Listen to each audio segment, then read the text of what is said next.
Halo teman-teman, kalian tahu tentang masa reformasi nggak sih? Sini, kami kasih tahu. Hai, di sini ada Eli. dan Moses yang akan menjelaskan tentang masa reformasi. Reformasi tahun 1998 merupakan peristiwa penting dalam sejarah Indonesia yang terjadi akibat krisis yang melibatkan berbagai faktor. Salah satu yang terutama adalah krisis ekonomi pada tahun 1997 yang melanda Asia dan menyebabkan nilai rupiah jatuh drastis, di mana harga kebutuhan pokok melonjak serta meningkatnya angka pengangguran. Selain faktor ekonomi, masyarakat juga merasa tidak puas terhadap pemerintahan masa Orde Baru, di mana di bawah kepemimpinan Soeharto yang dinilai terlalu otoriter serta adanya praktik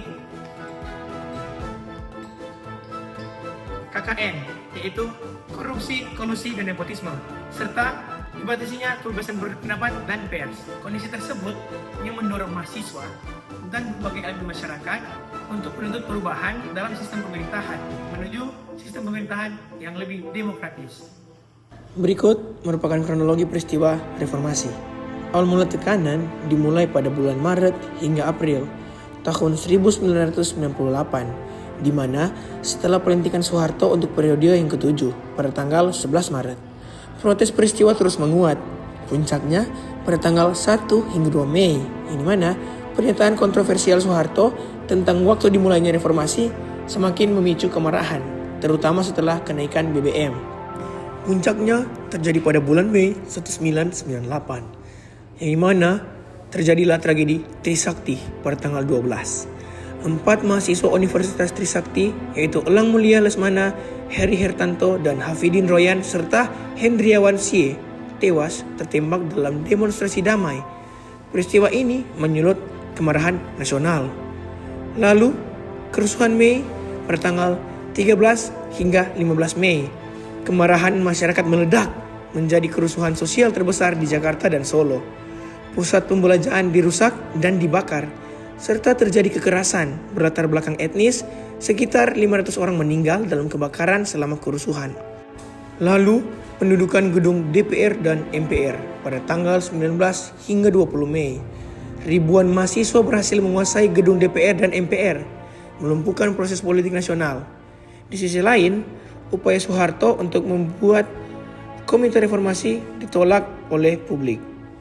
Hal ini diakhiri dengan pengunduran diri dan era baru, yang dimana dibuat tekanan yang tidak terbendung pada tanggal 21 Mei 1998 pukul 9:05 WIB, Presiden Soeharto menyatakan berhenti dari jabatannya di Istana Merdeka.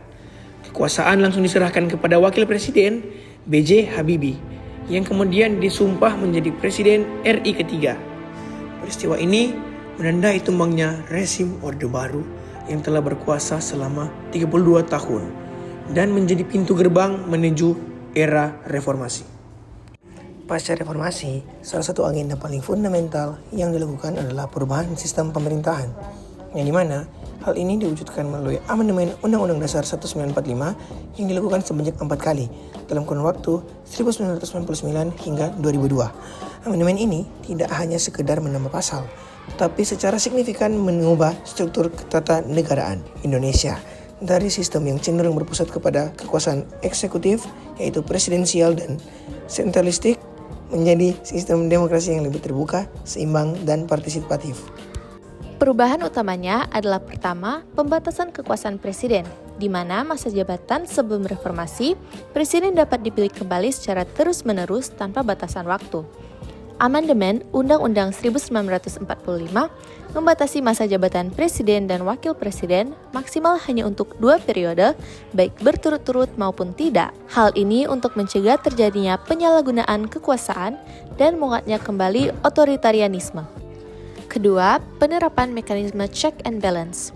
Amandemen UUD 1945 mengubah hubungan antar lembaga negara yang sebelumnya hierarkis, yaitu dengan MPR sebagai lembaga tertinggi, menjadi hubungan yang setara dengan fungsi saling mengawasi dan mengimbangi, di mana kedudukan MPR tidak lagi menjadi lembaga tertinggi negara.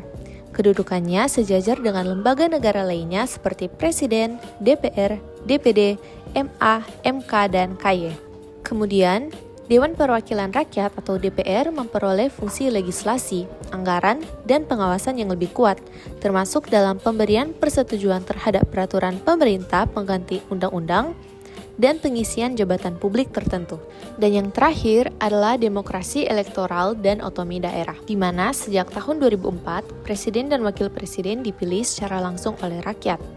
Perubahan ini merupakan lompatan besar dalam demokratisasi, karena sebelumnya presiden dipilih oleh MPR yang anggotanya diangkat, bukan seluruhnya dipilih langsung. Kemudian, reformasi juga melahirkan kebijakan otonomi daerah yang luas.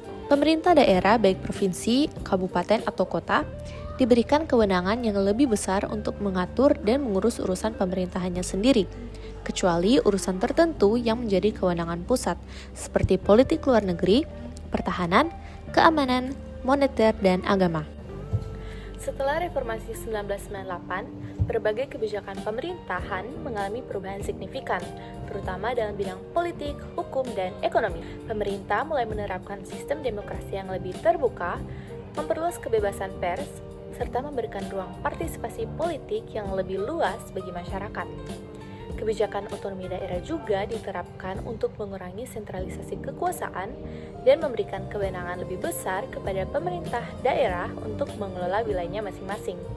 Di sisi lain, terdapat pula keberlanjutan kebijakan dalam bidang pembangunan ekonomi dan stabilitas nasional. Pemerintah tetap melanjutkan upaya pemulihan ekonomi pasca krisis melalui reformasi sektor perbankan, penataan ulang kebijakan fiskal, serta kerjasama dengan lembaga internasional. Meskipun sistem politik berubah dengan tujuan menjaga pertumbuhan ekonomi dan stabilitas negara agar tetap menjadi prioritas utama. Reformasi 1998 juga ini memiliki nilai yang penting sebagai momentum perubahan menuju demokrasi yang lebih terbuka dan juga transparan. Kebebasan berpendapat, kebebasan pers, serta partisipasi politik menjadi bagian yang penting dalam kehidupan masyarakat saat ini. Reformasi juga menanamkan kesadaran akan pentingnya pembatasan kekuasaan agar tidak terjadi penyalahgunaan kekuasaan seperti masa sebelumnya. Bagi kehidupan masa ini, reformasi menjadi pengingat bahwa perubahan dapat terjadi melalui partisipasi aktif masyarakat.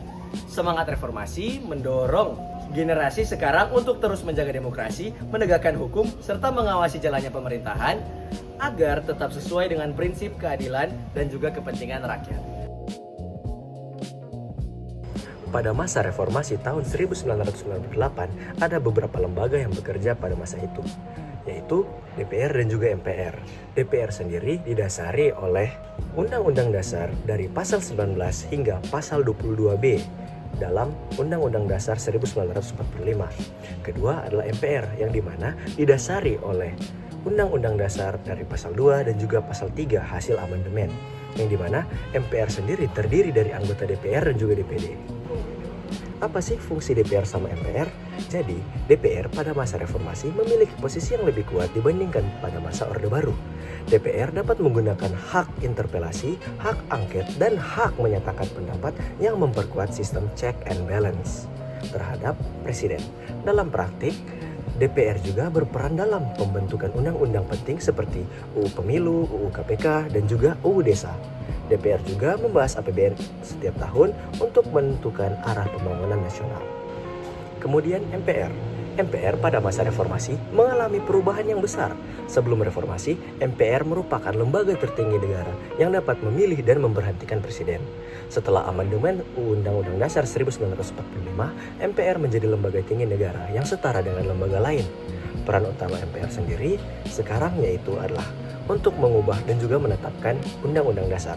MPR juga melantik presiden dan juga wakil presiden hasil pemilu sejak tahun 2004. Perubahan ini memperkuat kedaulatan rakyat karena presiden dipilih langsung oleh rakyat dan bukan oleh MPR.